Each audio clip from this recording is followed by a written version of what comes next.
Hello viewers, பாக்கியலட்சுமியோட episode Eswari வந்து பாக்கியா நீ பண்ணிட்டு இருக்கிறது சரியில்லை, நீ ரொம்பவே மாறிட்டு வர அப்படின்றாங்க.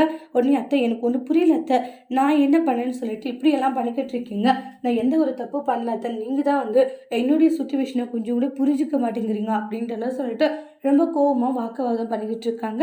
அதுக்கப்புறமா இங்கே பார், கோபி கூட ஒன்று சேர்ந்து வாழ்றதுல உனக்கு என்ன பிரச்சனை, நான் தான் உங்கள் பையன் கூட ஒன்று சேர முடியாதுன்னு சொல்லிட்டு இல்லை அத்தை, மறுபடியும் பையன் கூட ஒன்று சேருன்னு சொன்னால் நான் என்ன பண்ணிட்டு சொல்லுங்கன்றாங்க.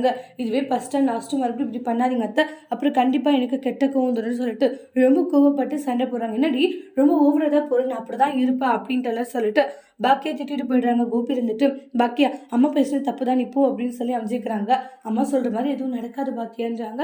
டேய் நீ தானே அவளுக்கு பணிந்து போறேன்றாங்க. அம்மா ஏமா இப்படி பண்ணிக்கிட்டு இருக்க, இதெல்லாம் ரொம்ப தப்புமா, கொஞ்சமாச்சு அவளை பற்றி யோசி, பாக்கியா தான் வந்து வேண்டான்னு சொல்லிட்டு இருக்கால, அப்புறம் ஏமா வந்து நான் ஒன்று சேர்த்து நீ கல்யாணம் பண்ணிக்கணும்னு சொல்லிட்டு இருக்கா, ஒருத்தர் பிடிக்காத ஒன்று சேர்த்து வைக்கணும்னு நினைக்க கூடாதுமா, அது ரொம்ப தப்பு, நான் அதை எத்தனை முறை உங்கள்கிட்ட சொல்லியிருக்கேன், அது ஏமா உங்களுக்கு புரிய மாட்டேங்குதுன்னு கோபி சொல்கிறாங்க. கோபி பெத்த அம்மாவுக்கு பெத்த பையனுக்கு இன்னொரு கல்யாணம் பண்ணிட்டு சந்தோஷமா இருக்கிறத பார்க்கணும் இல்லையா, நான் ஒன்று வேற ஒருத்தர கல்யாணம் பண்ணிக்க சொல்லி ஏற்கனவே பாக்கியாவை கல்யாணம் பண்ணிக்கணும் தானே, உன் பொண்ணாட்டி தானே கல்யாணம் பண்ணிக்க சொல்கிறேன். அம்மா எனக்கு விருப்பம் இருந்தாலும் பாக்கியாவுக்கு விருப்பம் இருக்கணும் இல்லைம்மா, இல்லாத விருப்பம் வந்து வாவான்னு சொல்லிட்டு கட்டாயப்படுத்தக்கூடாது, விட்டுருங்கம்மா அப்படின்றாங்க.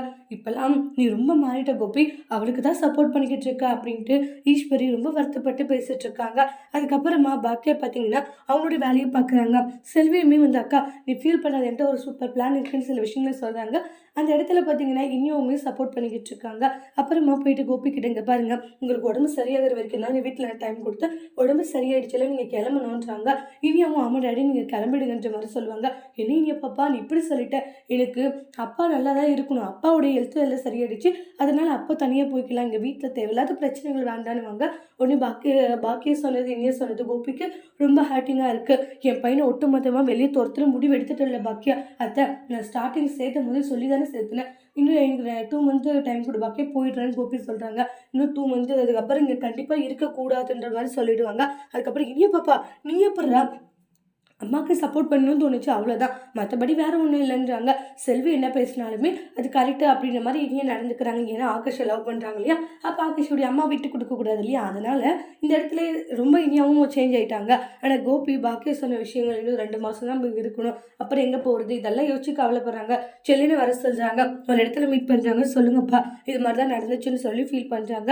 என்னப்பா சொல்கிறீங்க, ஆமாடா வீட்டில் நிம்மதியாக சந்தோஷமே இல்லை, நீங்கள் எல்லாருமே வந்து அவங்க போயிட்டீங்க, அதனால அம்மா ரொம்ப கவலைப்பட்டுக்கிட்டு இருக்காங்க, பாட்டியோட மனசு கஷ்டப்படுது இல்லையா, அதனால சீக்கிரமா வீட்டுக்கு வந்துடுறாச்சு இல்லையா, ஏன்னா எல்லா ஆளாளுக்கு ஒரு திசை போனதுனால குடும்பமே பிரிஞ்சிருக்கிற மாதிரி இருக்கு, மறுபடியும் வீட்டுக்கு வந்துடுங்கன்ட்டு ரொம்ப ரெக்வஸ்ட் பண்ணி கேட்டுக்கிட்டு இருக்காங்க கோபி. அதோட இந்த எபிசோட் முடிச்சிருக்காங்க. இனி வரக்கூடிய எபிசோட்ல இந்த மாதிரி ஒரு ட்விஸ்ட் வரப்போகுதுன்னு வெயிட் பண்ணி பார்க்கலாம். தேங்க்யூ.